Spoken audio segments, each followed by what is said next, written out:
Hello there, my name is Janet. Welcome to this lesson. In this lesson, we are going to learn about ellipsis. It means leaving out words and phrases which are obvious from the writing or speaking context, mainly to avoid repetition. It is omission of words in a sentence if they will cause repetition or if something is obvious and the meaning can be understood from the context. Ellipsis often occurs in questions and conversations, and there are two types of ellipsis, which are the situational ellipsis and the textual ellipsis. Situational ellipsis mainly occur in speaking. You note that in speaking, when we sometimes leave out words and phrases, and since the context is clear, then the people we are speaking to are able to understand our utterances. For example, a conversation between Jude and Davy. Jude says, "Let us speak to her," and Davy says, "Yes, we have to speak to her." You will notice that "speak to her" has been left out. Normally people say, "Yes, we have to speak to her," but in our case, Davy has said, normally "Yes, we have to," meaning that he has left the "speak to her" because it will bring in a lot of repetition. And so this is what we call situational ellipsis. We have another conversation between Tima and Kibibi. "Where are you going?" Kibibi says, "To the market." Now, normally someone would say, I am going to the market, but she has said just to the market, leaving out the "I am." Now, in the given examples, the words in the brackets, that is, "speak to her" and "I am going," where Kirby says to the market instead of "I am going." Now the "I am going" is what is in brackets, this one and this one. So those words in brackets are omitted to constitute ellipsis, since the meaning is clear in the context. The repetition would make the two replaced, or the two responses sound clumsy. The following can also help in detecting situational ellipsis. We have adverbials of place and time. Now, in substituting, usually use adverbs such as "here," "there," and "over there" to replace details of time. Adverbs such as "then," "at that time," and "now" are used to replace details of time. Adverbs such as "here," "there," and "over there" replace details of place, while "then," "at that time," "now" replace details of time. For example, they invited her to their house, but she never went there. Now, in this place, "there" substitutes to "their house." Normally, someone will say they invited her to their house, but she never went to their house. So instead of saying again "to their house," has been replaced by "there," which is an adverb that is being used to replace details of place. "There will be a wedding tomorrow afternoon. I hope you will be there then." Normally people would say there will be a wedding tomorrow afternoon. I hope you will be there tomorrow afternoon. Now that will sound too clumsy and there will be a lot of repetition, and so tomorrow afternoon has been replaced with "then," which is an adverb used to replace details of time. In our next example, a rocket has landed on the expressway. Most journalists are rushing over there. Normally, instead of "over there," people could have said most of the journalists are rushing to the expressway. So the expressway has been substituted by "over there."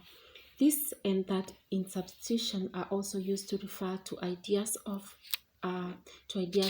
information which cannot be linked to a specific part of a sentence. For example, "Our school team had trained hard. That is why we have won the tennis matches." Another example, "Jen is bored. This is what has stopped her from attending the party." "Your future is more important. This is why I keep urging you to put in more effort." Now, other substitutions like "so," which is used in expressing similarity with a positive statement, and "neither" or "nor," used to express a similarity in a negative statement, are also helpful in substitution. For example, The teacher speaks English fluently, so do her students. Now, this so now implies that the students also speak English fluently. I do not understand why students sleep in class. Neither do I. Neither do I also understand why students still sleep in class. Now we have the next, our second ellipsis. Type of ellipsis is the textual ellipsis, and this kind of ellipsis occurs usually in writing. Now we have said the first one, the situation occurs in speaking, and now the textual occurs in writing, and it involves leaving out words in a sentence whose meaning is already known. It occurs frequently after and but, and usually it is the subject, the verb, articles, and nouns that are left out if they are already mentioned in the previous or the preceding clause. For example, the principal asked the Form 4s to see him, but they did not. Now, in this case, normally it would be the principal asked the Form 4s to see him, but they did not see the principal. Now, in this case, the principal has been has been ellipted, and so instead it will be the principal asked the Form 4s to see him, but they did not. Now, the see him here will mean that the sentence has a lot of repetition, and so it has to be left out. They had to wash the clothes and the dishes. Now, normally they would say they had to wash the clothes and they had to wash the dishes, and so to avoid that repetition, we have to omit they had to. Leo needs to paint the house and construct the fence, instead of saying Leo needs to paint the house and Leo needs to construct the fence. Now, the words in brackets, that is see him, had, the had to, needs to, have been ellipted. Now, whenever ellipsis involves adverbial and relative clauses, usually the subject and the form of the verb to be are left out when they come after conjunctions when, while, after, and before. Let us look at an example. While we were waiting for the bus, we kept ourselves busy reading the newspaper. In this case, we have a substitution while, and so the word that follows it now is usually ellipted, so we elliped we were. Now, he was coming from school, he saw thieves running out of their house.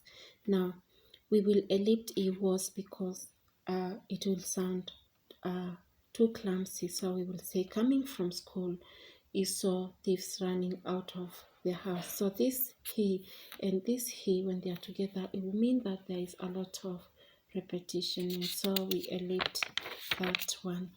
Now that is the end of this lesson on textual ellipsis and situational ellipsis, and I hope that you have noted the difference between the two and learned a lot from this ellipsis lesson.